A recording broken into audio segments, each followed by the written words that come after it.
everyone. Hello, my name is Eleanor.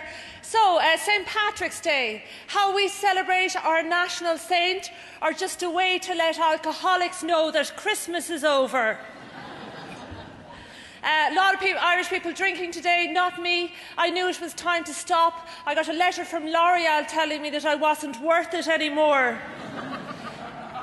Dear Ms Tiernan, it has come to our attention that you no longer meet the standards of hygiene and manners expected of customers of the L'Oreal brand. You are hereby released from your obligation to purchase products from our range. We do, however, wish you every success in your future facial endeavours. Folks, I have some experience of a thing called psychotherapy, and one of the problems that my therapist says that I have is that I am too responsible. She will ask me to talk about something traumatic, and then together we will examine exactly what I am responsible for in it. When I was a kid, I missed a sudden death penalty that cost my parish an All-Ireland title. And to this day, that is something that I feel no small amount of disgust with myself about. But my therapist suggests that I imagine that a young Eleanor is in the room with us, and she asks me, "What would you say to that, Eleanor? Would you say that it was her fault?" I say, "Of course. She kicked the ball." But once the ball left her foot, it's not her fault that it didn't cross the goal line. No, it didn't even reach the goal line. I stubbed my foot, So tonight, ladies and gentlemen, I'm proposing to you that we attempt to put Ireland in therapy, and to do that I'd like you to imagine that there is a 7-year-old Ireland in the room. I'm going to say the things that happened to it, and each time if you would do your part of telling Ireland that it wasn't your fault. Okay?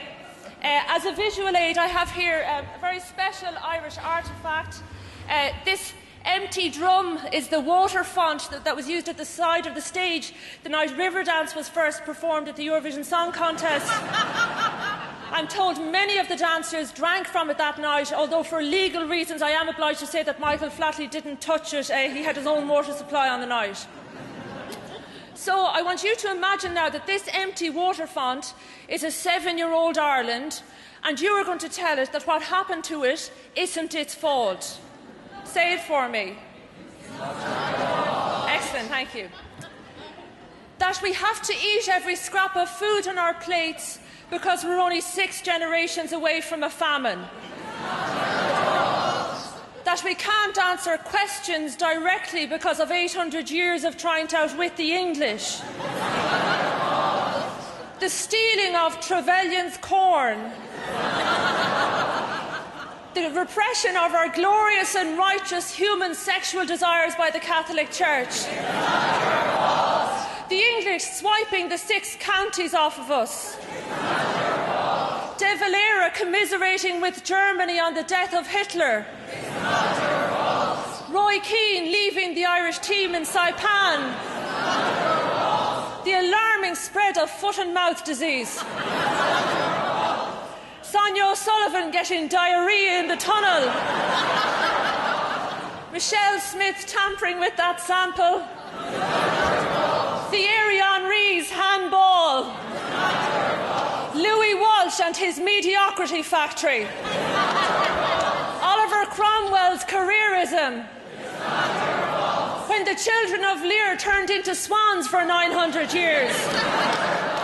When the wrong guy ate the salmon of knowledge. The inevitable emotional distance between the Irish people and our diaspora. Jerry Conlon being put in prison for 15 years for something he didn't do. That we've never had an Irish Pope. That we've never had an Irish person in space. The sale of our oil and gas to Shell for a handful of magic beans.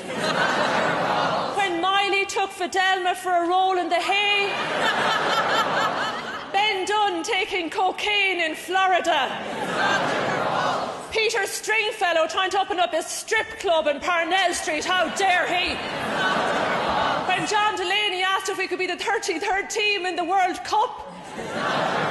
The space around Ryan Tubridy that he doesn't take up.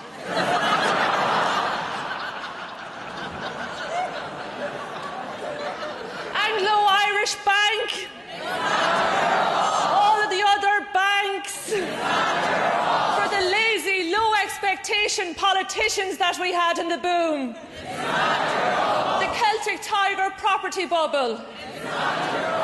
Actually, maybe that was a bit of our fault, but shh, it's going to be okay. It's going to be okay. We're going to mind you. Thank you.